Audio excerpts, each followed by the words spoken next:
संध्या और दीपक एक दूसरे से बहुत प्यार करते थे। जहाँ दीपक दिन का उजाला था, वही संध्या रात की तरह घंघोर काली। ऐसे ही एक दिन दीपक संध्या से मिलने उसके घर जाता है। संध्या, कहाँ हो तुम? तुमने मुझसे वादा किया था कि आज तुम मेरे साथ घूमने चलोगी। दीपक, आज मेरा मन नहीं कर रहा, हम फिर कभी जाएंगे। क्या हुआ? तुम इतनी उदास क्यों हो? सच सच बताना, क्या हुआ? दीपक, कहाँ मैं काली और कहाँ तुम दूध की तरह गोरे। मुझे डर लगता है अगर तुम्हारी माँ हमारे इस रिश्ते के लिए नहीं मानी, इसीलिए तुम मुझे छोड़ दोगे। संध्या, मुझे फर्क नहीं पड़ता कि तुम काली हो और मैं गोरा। मैंने तुमसे प्यार किया है, तुम्हारे रंग से नहीं। और माँ की फिक्र तुम मत करो, वो मेरी माँ है। मैं अपनी माँ को मना कर रहूंगा और बहुत जल्द तुम्हारे घर बारात लाऊंगा। इस तरह से दीपक संध्या की परेशानी का हल चुटकियों में निकाल देता है। अब समय यूं ही गुजरता जाता है और दीपक संध्या के बारे में अपनी माँ से बात करता है। और जैसे ही दीपक की माँ सुमित्रा को पता चलता है कि संध्या का रंग काला है, वो इस रिश्ते के लिए साफ साफ मना कर देती है। बेटा, तू पागल हो गया है क्या? वो लड़की तेरे लायक है ही नहीं। कहाँ तू इतना गोरा चिट्टा अंग्रेज जैसा, और वो लड़की काली कलूटी साउथ अफ्रीकन जैसी। तुम दोनों का तो मेल ही नहीं है। माँ, बस भी करो। आप कौन से जमाने में जी रही हो? आजकल रंग नहीं, इंसान का दिल देखा जाता है। बेटा, इसी जमाने में जी रही हूँ और मुझे लगता है कि तू कोई मनहूस सपना देख रहा है जो तुझे बहुत ज्यादा अच्छा लग रहा है। लेकिन हकीकत ये है कि वो किसी काली भूत से भी ज्यादा डरावनी है। अगर भूत भी उसके सामने चला जाए ना, तो बेचारा डर के भाग जाएगा और तू उसे रोज रोज पता नहीं कैसे झेलेगा।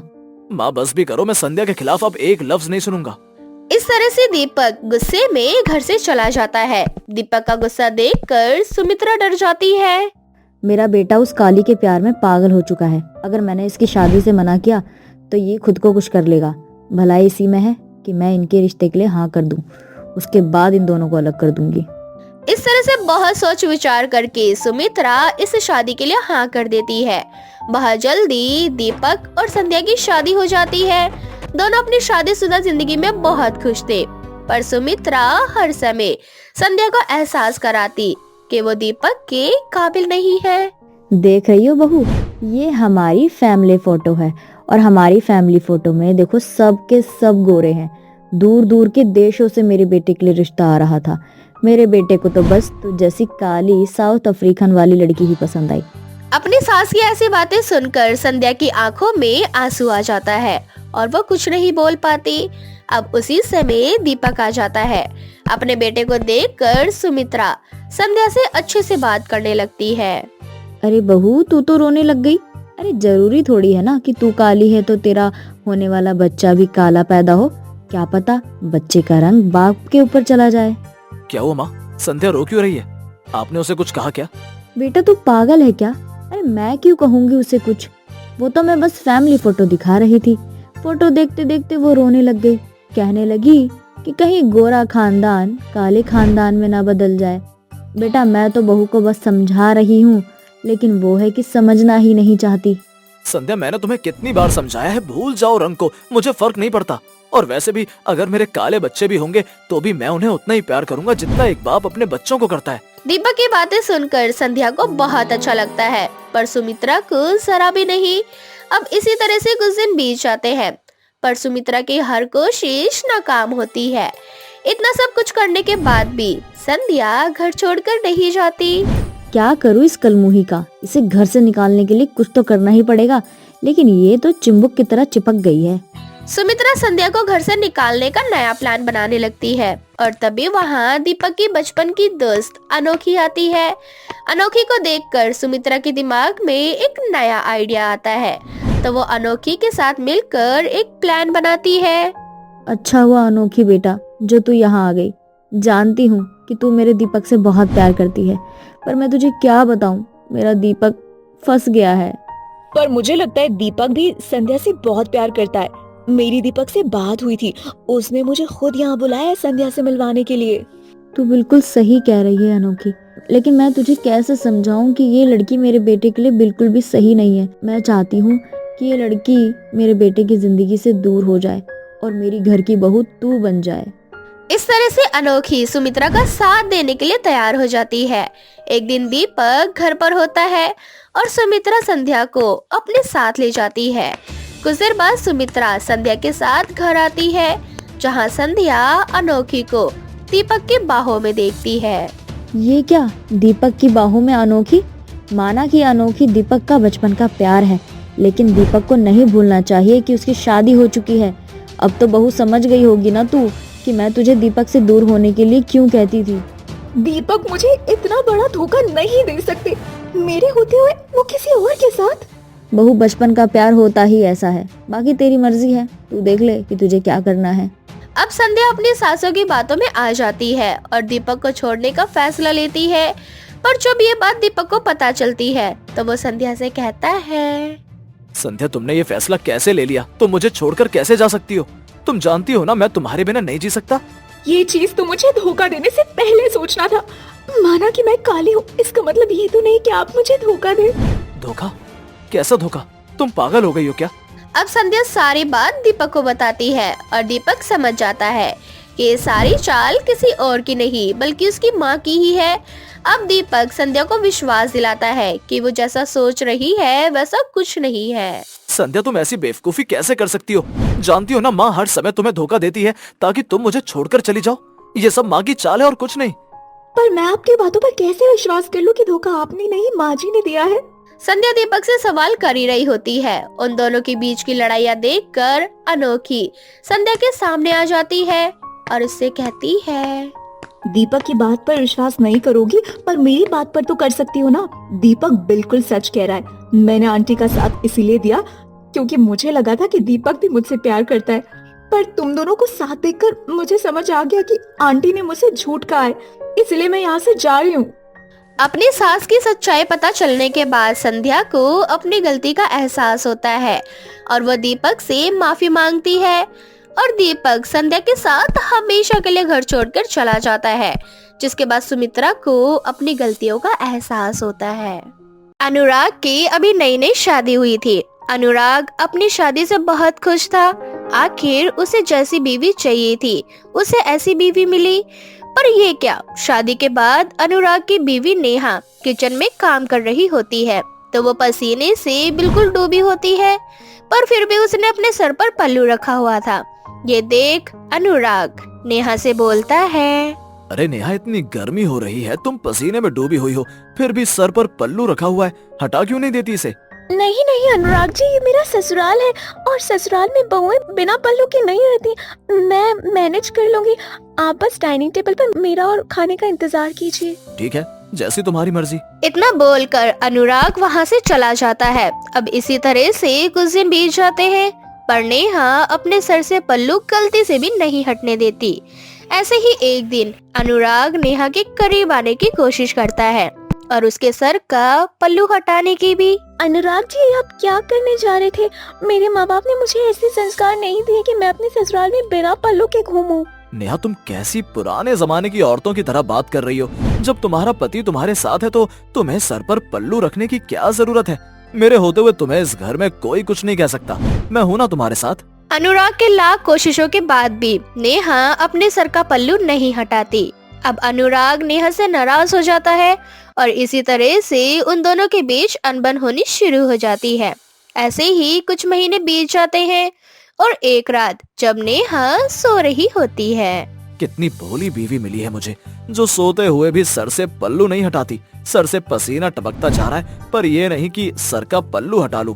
पर कोई बात नहीं, ये सो रही है, मैं खुद ही इसके सर से पल्लू को हटा देता हूँ। इतना बोलकर अब अनुराग खुद नेहा के सर का पल्लू हटा देता है और वो देखता है कि नेहा गंजी है। गंजी बीवी देखकर अनुराग के पैरों तले जमीन खिसक जाती है और वो बहुत जोर से चीखने लगता है। नहीं, मुझे इतना बड़ा धोखा मेरे घर वाले नहीं दे सकते। मेरी बीवी गंजी नहीं हो सकती। अनुराग की आवाज सुनकर अब नेहा की भी आँख खुल जाती है और वो देखती है कि अनुराग को उसकी सच्चाई का पता चल चुका है। तो ये वजह थी तुम्हारी, जो तुम हर समय सर पर पल्लू रखती हो और इसलिए तुम मुझे अपने पास नहीं आने देती थी और ना ही अपने सर का पल्लू हटाने देती थी। और हटाने भी क्यों देती? तुम गंजी जो हो। हाँ अनुराग जी, मैं बचपन से ही गंजी हूँ। मेरे सर पर कभी बाल आया ही नहीं। हर कोई मेरा मजाक उड़ाता रहा, इसलिए मैंने अपने सर को हर समय ढक कर रखना ही सही समझा। मेरी शादी मेरे गंजेपन होने की वजह से हो नहीं रही थी, इसलिए मजबूरन मेरे घर वालों को आपसे ये सच छुपाना पड़ा। पर मेरे घर वालों ने आपकी माँ को सारी सच्चाई बता दी थी। वाह, एक और नया झूठ। अगर मेरे घर वालों को तुम्हारी सच्चाई का पता होता तो मेरे घर वाले मेरी शादी कभी भी तुम जैसी गंजी लड़की से नहीं करवाते। आधी रात में नेहा और अनुराग की बहस होने लगती है। उन दोनों के कमरे से आती आवाज सुनकर अब सुमित्रा की भी आंखें खुल जाती है, और जब वो कमरे में आती है तो वो देखती है कि अनुराग को नेहा की सच्चाई का पता चल चुका है। माँ, अच्छा हुआ जो आप आ गई। देखिए, ये गंजी लड़की अपना झूठ छुपाने के लिए आप पर घिनौने इल्जाम लगा रही है। कहती है कि इसके गंजे होने की सच्चाई इसके माँ बाप ने आपको बता रखी थी। अनुराग का गुस्सा देखकर सुमित्रा डर जाती है और घर की शांति के लिए अनुराग से झूठ कहती है। नहीं बेटा, मुझे तो पता ही नहीं था कि हमारी बहू गंजी है। अगर मुझे पता होता कि नेहा बहू गंजी है तो मैं अपने इतने हैंडसम बेटे से इस गंजी लड़के की शादी क्यों करवाती। माँ जी, आप इतना बड़ा झूठ कैसे कह सकते हैं। बेटा, तू अब छोड़ना इन सारी बातों को। अब हमारे घर ये गंजी हो या बाल वाली, ये घर की इज्जत है। भूल जा पुरानी बातों को। और बेटा, जब टकला है तो बाल की खेती भी हो ही जाएगी। इतना बोलकर सुमित्रा अनुराग को शांत करवाकर वहां से ले जाती है। पर नेहा अपनी सास सुमित्रा का ये रूप देखकर बहुत हैरान होती है। अब नेहा अगले दिन अपनी सास से इस बारे में बात करती है और सुमित्रा उसे सारा सच बताती है। नेहा बहू, कई बार घर की शांति बनाए रखने के लिए इस तरह के झूठ कहने पड़ते हैं। अगर मैं उससे ये झूठ नहीं बोलती तो अनुराग गुस्से में अंधा हो जाता और ना जाने क्या कर बैठता। बस इसीलिए मुझे ये सब कुछ करना पड़ा। पर माँ जी, क्या अनुराग जी अब मुझे अपना पाएंगे? मुझे बहुत डर लग रहा है। बहू, समय हर जख्म को भर देता है। तू फिक्र मत कर, जैसे जैसे दिन बीतेंगे अनुराग तुझे अपना लेगा। सुमित्रा के समझाने पर नेहा भी सुमित्रा की बात मान जाती है। अब इसी तरह से कुछ महीने बीत जाते हैं, पर अनुराग की नफरत कम नहीं होती। और ऐसे ही एक दिन।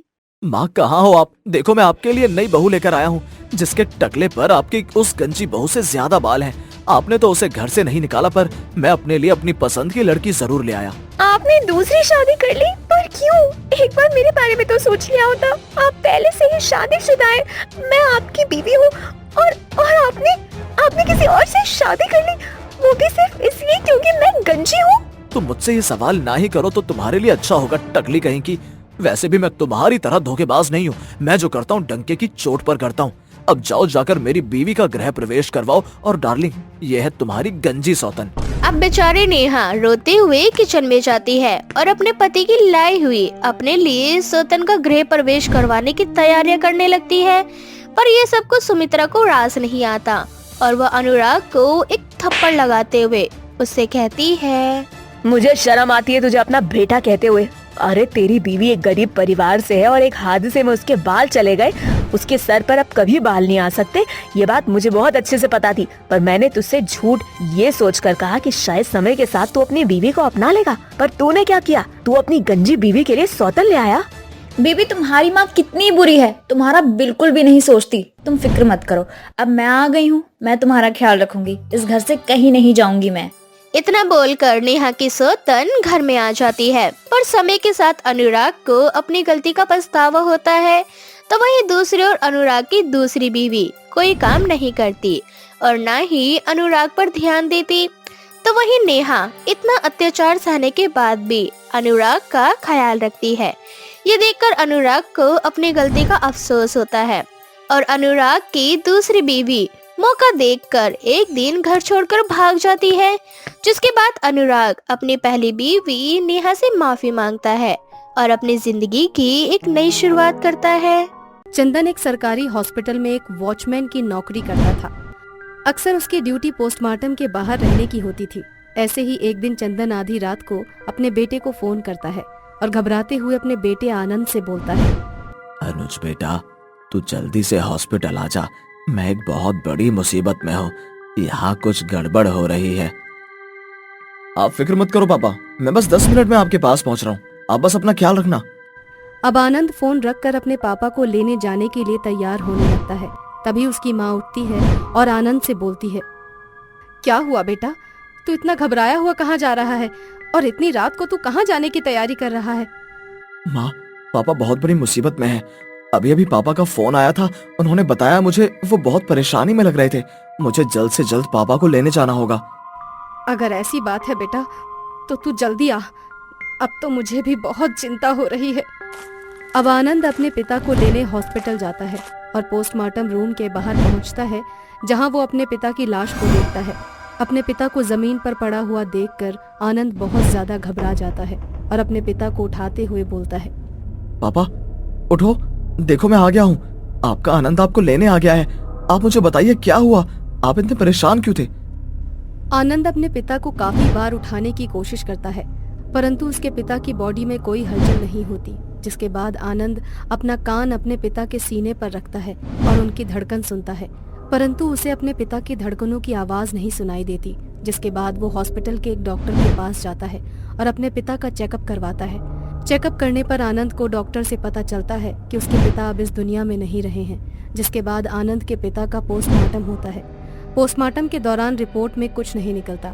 ये देख डॉक्टर और आनंद दोनों ही बहुत हैरान होते हैं। जिसके बाद डॉक्टर आनंद से बोलता है, मैंने आज से पहले ऐसा कभी नहीं देखा कि किसी इंसान की मौत हुई हो और पता लगाने पर हम डॉक्टर को पता ना चले कि आखिर उनकी मौत किस वजह से हुई है। आनंद बहुत परेशान था, पर होनी को कौन टाल सकता था। जिसके बाद उसके पिता की वॉचमैन की सरकारी नौकरी आनंद को मिल जाती है।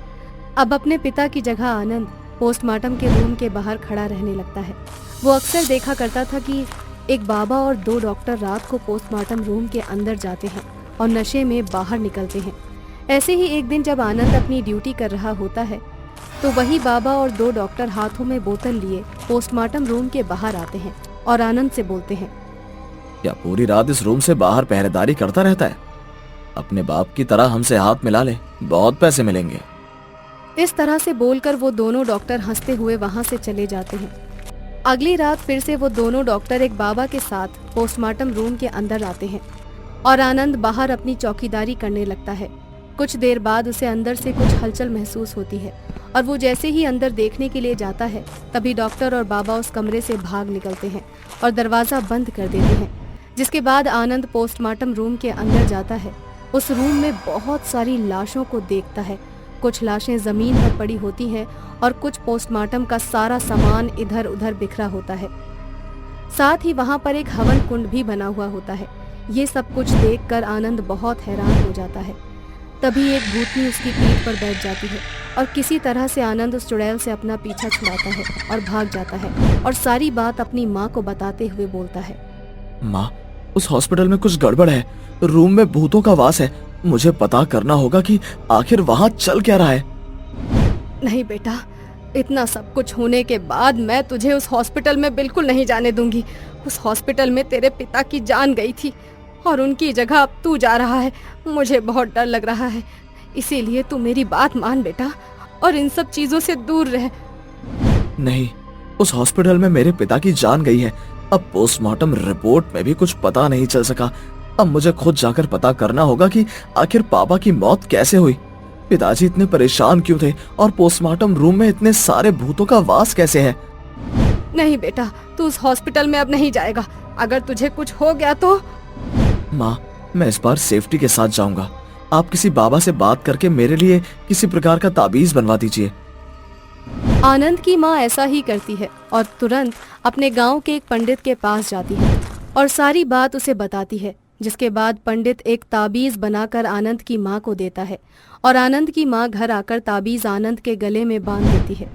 जिसके बाद आनंद हॉस्पिटल जाता है और पोस्टमार्टम के रूम के बाहर एक छोटी सी खिड़की से झांकने लगता है, जहां वो देखता है कि वो बाबा कुछ पूजा कर रहे हैं और डॉक्टर लाशों के साथ दुष्कर्म कर रहा है। ये सब कुछ देखकर आनंद को बहुत गुस्सा आता है और वो अंदर आकर डॉक्टर और बाबा को रोकता है। जैसे ही आनंद अंदर जाकर उन्हें रोकता है, कुछ भूत वहां आ जाते हैं। उनमें से एक बाबा को मार डालती है। उसके बाद सारे भूत मिलकर उन दोनों डॉक्टरों को भी मार देते हैं और फिर आनंद को मारने के लिए आगे बढ़ते हैं, परंतु वो लोग आनंद का कुछ नहीं बिगाड़ पाते। जिसके बाद आनंद बोलता है, तुम लोग कौन हो और तुम लोग मुझे क्यों मारने के लिए आगे बढ़ रहे हो? मैंने तो तुम्हें इस बाबा और डॉक्टर से बचाया है जो तुम्हारे साथ गलत कर रहे थे। हम भूतनी हैं और तू इन डॉक्टर और बाबा के साथ मिला हुआ है। बस हमें बेवकूफ बनाने के लिए ये सब कर रहा है तू। नहीं, मैं इनका दोस्त नहीं हूँ। मैं तो यहाँ अभी कुछ दिन पहले ही आया हूँ। मेरे पिता की मौत होने के बाद मुझे मेरे पिता की नौकरी मिली है। मैं तो बस ये जानने के लिए आया था कि मेरे पिता की मौत आखिर कैसे हुई। अच्छा, तो तू चंदन का बेटा है।